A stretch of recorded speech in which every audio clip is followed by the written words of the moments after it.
I start with a question. And the question is, if you had to decide now how buildings of the future should look like, would you be able to answer that question? And I argue that you should think fast, because the time period where you take that decision is now. And during this presentation, I will discuss why and how we are facing a unique opportunity. So if we look into buildings in Europe, so buildings account for 40% of the total energy use in European Union. And then if we look into how these buildings look like, the European building stock is basically 75% of the European building stock is a residential building stock. If we then look into these residential buildings and when they were built in time, then we see that approximately 40% of the buildings are over 60 years old, and approximately 50% of the building stock is over 50 years old. Moreover, data says that half, so 50% of the buildings that were built before 75, they will still be in use in 2050. So what I'm trying to say with this is that we have a large building stock that is in need of reparation due to aging, and just in Portugal we have more than 1 million buildings that are in need of reparation. So if we look at this building stock, this old building stock that is in need of reparation, and if we look into how they perform from the energy point of view, taking the Portuguese example, we see that buildings built before the 70s, they use almost 3 times more energy than the buildings being built today. And this is a theoretical calculation, taking into account that the buildings in Portugal would be heated up or cooled down to a comfort level, which we know it is not true. So if we look into those numbers, I guess that everyone recognizes this picture, right? Good. So if we look into these numbers, and reports on energy poverty and indoor comfort say that 20 to 30% of the homes are not able to be heated, and 30 to 40% of the homes in Portugal are not able to be cooled. And of course, if we looked into how many of those houses would actually are cooled or heated to comfort levels all the time, then of course the statistics are very low. And this is something that I can relate quite close to. These figures are on indoor comfort, since I've been living the past 11 years in Sweden, and as you know, Sweden is one of the countries in the world with the best indoor comfort. And coming back very often to Portugal to visit family and friends, I have this picture in my mind of my visiting my grandparents and seeing my grandmother sitting on the couch with a blanket on top of her, and air fan blowing hot water towards her all the time with cold hands, and then telling me, "Oh, you poor guy, come from Sweden. You probably freeze really much in Sweden." And then when I try to explain her, no, actually, I freeze much more here. Just the thing, I freeze indoors here, and in Sweden I freeze outdoors. And then her response was, well, I don't freeze so much here. I only freeze 3 months of the year indoors. So then I realized that, yes, we have a big challenge in front of us on transforming the existing building stock that we have in Europe, but also a mindset on how thermal comfort can be. So if I gather up these challenges that I've been talking about, we have a combination of a large building stock in Europe that, due to its age, is in need of repair right now. And a combination of poor thermal comfort in these houses, combined with high energy consumption and a rather high investment cost to have a deep renovation of these buildings. So why is this so important? Well, it's important because the next intervention, which is indeed needed in the next following years in this building stock, will be very important, because it will define the buildings during our lifetime, how they will be. Because the intervention after that, it's only 40, 50 years after. So this intervention that we have to do now will define the buildings that we'll have during our lifetime. And that's why it's so important. So although this challenge is major, the good news is that it's also an opportunity that we have to define the buildings we want to have in the cities that we want to live in. And Good news is that we have a bunch of solutions that are already implemented in the market and well tested. So the rest of the presentation, I thought going through a bunch of solutions that we have already available, ranging from low energy buildings to nearly zero energy buildings, plus energy buildings and smart buildings. Okay? So if I start with low energy buildings.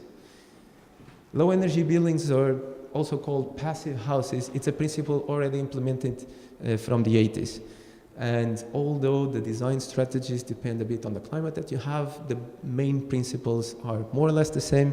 And these are adequate solar orientation of the house or of the building, high insulation on the building envelope, high performance windows, airtight enclosure, and ventilation system that depends on the climate. But basically, the principle of these low energy buildings is to use very little energy and reach a very good indoor comfort.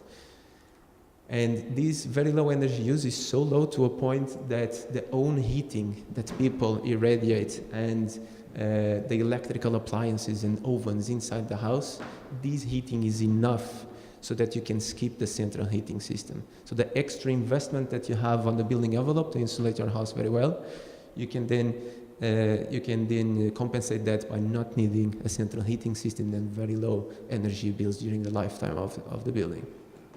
So if we make an analogy with coffee, and I noticed that we had coffee machine when we came in, there are two ways of keeping the coffee warm. If you have a bad container, a glass jar with your coffee that loses a lot of heat, then you need an active element that keeps it warm all the time. And this is more or less the building stock that we have today. And these low energy buildings works more or less as the figure on the right, where you pour some temperature, in this case warm coffee inside, and then a thermal, well-insulated enclosure keeps that temperature for a long time. This, on the right-hand side, is the low-energy building type. So, energy renovation is a common concern from north of Europe to south of Europe, and this type of renovations from the existing building stock to very low-energy houses have been tested and implemented, and are being implemented in the market today. Here we have two cases. The left-hand side is a building in Sweden, and the right-hand side a building in Portugal before renovation, and then after this type of renovation of very low energy houses, this is how they look like afterwards. Speaking about innovative products in this segment of low energy buildings, we have this transformation that is necessary. It's a big opportunity for innovation to support this transformation of the building stock, and prefabricated smart materials is one solution that could be implemented. So these buildings were built during the post-war period, where there was a need for fast construction to be constructed in a short period of time. So there was some level of prefabrication of these buildings. They don't look totally different from each other. I guess you recognize some neighborhoods all look alike. Probably those neighborhoods are from this period. And that level of prefabrication could be an advantage now on the renovation, that we could use also some level of prefabrication to transform the building stock. So here you see a facade element that can be added on the outside of an existing building, and instead of only having the conventional added thermal insulation, you could add utilities inside, for example, ventilation or heating system, or even photovoltaics included in the facade for energy production. And these use common materials in the building sector as wood, rock wool, styrofoam, aluminum pipe structure, and on the right-hand side you see how these prefabricated facade models could be integrated on the building to provide ventilation and heating to each apartment without the need of the homeowners to be evacuated from their homes. So there is a potential for mass transformation of the building stock. And here you see how a whole facade model is being installed in one day on one apartment unit.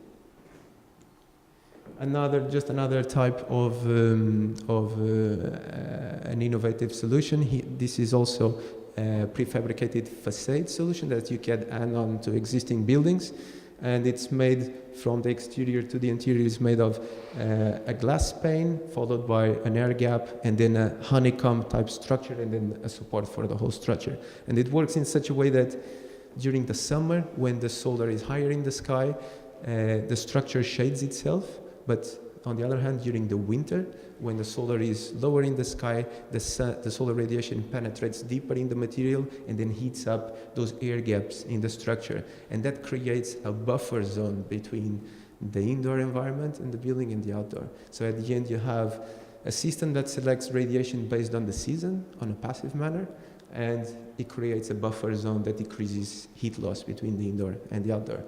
And it's quite inexpensive to produce since it's made of a carton structure. And this is a renovation made with that facade prefabricated material. So moving from low energy buildings to another concept, nearly zero energy buildings, well, it's not totally different.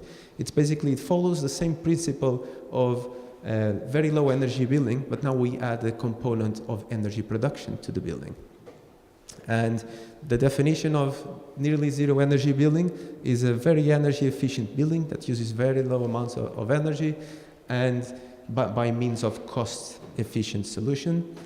And renewable energy covers most of the energy use, and that renewable energy should be locally produced. What's so special about these buildings? Well, there is a European directive that all EU members have adopted that says that all new buildings should be nearly zero energy buildings from 2021. So in less than 3 years, all new buildings being built in Europe should be nearly zero energy buildings. And already next year, all new public buildings should be nearly zero energy buildings. And what happens with the existing building stock? Well, the same directive says that the existing building stock should progressively be refurbished into nearly zero energy building. So the legal framework is in place. We have a revolution of the building stock coming towards us. How are we going to achieve this nearly zero energy building? Well, the most straightforward way to do it is to think, well, if we have a building that uses a certain amount of energy before renovation, that could be, for example, the current building code, the first step is to reduce that energy by means of those principles that I mentioned for low energy houses, of passive houses, and then after that, you should cover a large percentage of that with renewable energy. And for Portugal, we have a mild climate, and we have high solar radiation, so theoretically, if there is someone that could lead, that has the opportunity to lead the way to nearly zero energy buildings, then it's Portugal. If we take a step further, and now we move towards plus energy buildings. Plus energy building is, you can think about it as a nearly zero energy building, but you add even more component on the energy production. So here you have not only a self-sufficient building, but also a building that produces extra energy. And that extra energy could then be either sold or stored locally. And if you sell and buy electricity from the grid, that will have a higher demand on a smart grid and a smart storage in a way that you could use home batteries and combine with electrical vehicle, which is a moving battery. And here you see an energy renovation of a building from old building stock to plus energy building. It's a residential building with 31 apartments that was renovated using prefabricated facade models, such as the ones that I showed you. And then you have a overhanging structure for the energy production in form of photovoltaics and solar thermal for heating and domestic hot water. Lastly, smart buildings. When we think about smart buildings or smartness at the urban level, there are 3 levels that I think we could define. Smart cities, where you have not only the smart home, but Internet of Things, smart mobility, smart grid. And if we scale that down to neighborhoods, a smart neighborhood could be something like you have some buildings that use more energy than others, some produce more energy than others, but the whole neighborhood could be self-sufficient on energy at an annual basis. That could be an example of a smart neighborhood. Then when you scale that down to smart building, you have all the electrical appliances and Internet of Things in your building, and there are several dimensions here. For example, the interaction of those appliances in the building with the user. You have another dimension, for example, the automation of the building regarding air quality and thermal comfort, and also the interaction of the building with the energy system and the grid. One challenge or something that I think it will change dramatically with smart buildings and smart cities is that today, basically, the contribution or the interaction that a homeowner has with the energy system is basically paying the bills. And with smart buildings and smart cities, the homeowner will have an active participation, not only in buying and using the energy, but also being a part of the selling. So we will have a much more dynamic system in that way. And the other big change that I see is that the amount of data that will be generated and available by all these Internet of Things, this will be a huge potential for analysis of this data. And just giving you an example of how that could look like, the Portuguese Energy Agency, where I work, we are working in a project called Sur City. And just to give you an example of what this project developed, we integrated a geometry of a whole neighborhood of Lisbon, together with climate from Lisbon, and integrated information regarding the different constructions of the different buildings and heating and cooling systems of the houses. And this information was taken away from the energy certificate that we are responsible for. And at the end, we included the user behavior, the operation of these houses, how it was predicted. And we compile all that, just to give you an idea. Then it was possible to create maps, in this case of the energy use in kilowatt hours per square meter per year, the energy use of whole neighborhoods. This is just to give you an example of the potential of data integration. And in this case, I showed you the energy use, but you could have all different key performance indexes, such as indoor comfort, the need for renovation, renewable energy, you name it. And this could be a great policy support instrument.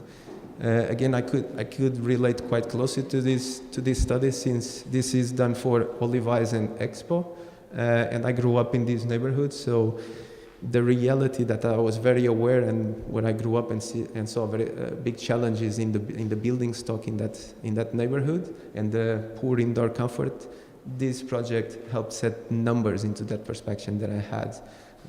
So I thought that was very interesting. Wrapping up my conclusion and coming back to the first question that I had, if you had to decide now how buildings should look like in the future, would you be able to answer that? And I argue that perhaps a better question, more suitable question should be, how should the buildings of the future feel like? Much more than how they look. And concluding, yes, we do have a major challenge ahead of us with a large building stock that needs an intervention, a renovation right now. Good news are the solutions are here, and innovation could be an important support on this transformation of the building stock. And if I could only mention one thing that you should remember from this presentation, then I would say that the next intervention that we need in the buildings, that we need to do right now, will define the buildings of the future, the buildings of our lives. So we should take this opportunity the best we can. Thank you for your attention.